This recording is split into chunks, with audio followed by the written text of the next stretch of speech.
by Shankar Singh।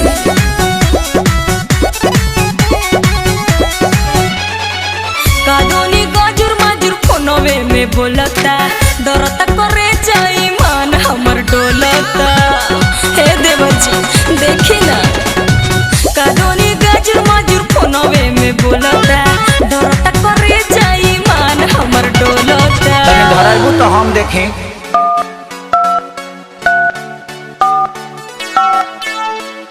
बिना ताम ते धर से भरी नत नितली भैंस दुही त सेंटाइडर लदाते दुही बिना दाबी लदाते धर से भरी मत नितनी थोथुन मत न तो उठा ले दाई जो भी धराई तभी लागे दादा हो सब पीटोन में धइले बा। इसी सितम सब काम मोबाइल में कइले बा सरकारी चलाइले बा। इसी सितम सब काम मोबाइल में कइले बा सरकारी चलाइले बा।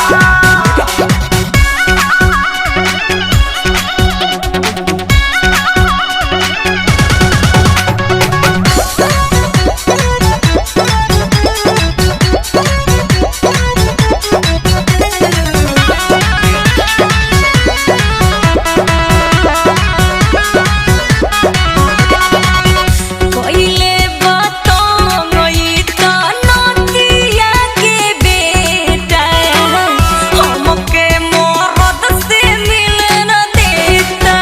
हे देवरू हमके मरद से मिलन देता। एकरा के तू तो नाही गाड़ी भौजी तोहरे खाती बोल बही ना बेमारी भौजी। एक बार आउ लगाइबू।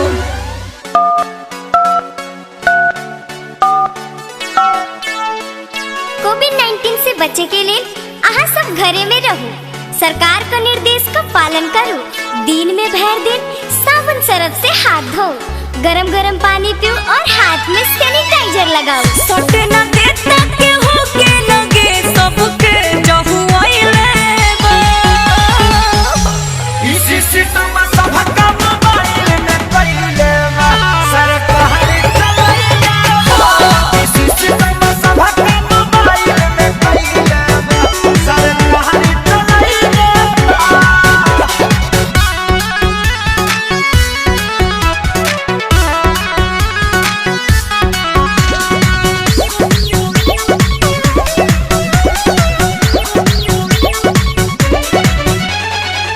सैया पवन से मिलती मन करे मोरा इहे बनल बाटे रोड़ा।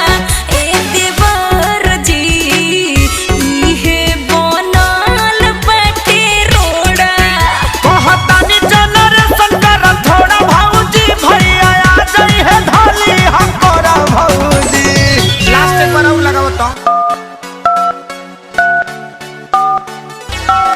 উড়ি বাবা কোভিড-19 থাকে বাঁচা জনে নিজে বাড়ি থাকুন না হলে গন্ডগোল হয়ে যাবে নিজেকে সাফ রাখুন এইখানে বিনা কাম के ना আসবো नहीं तो पुलिस धसबो थोथुन मत न तो उठा ले दाई।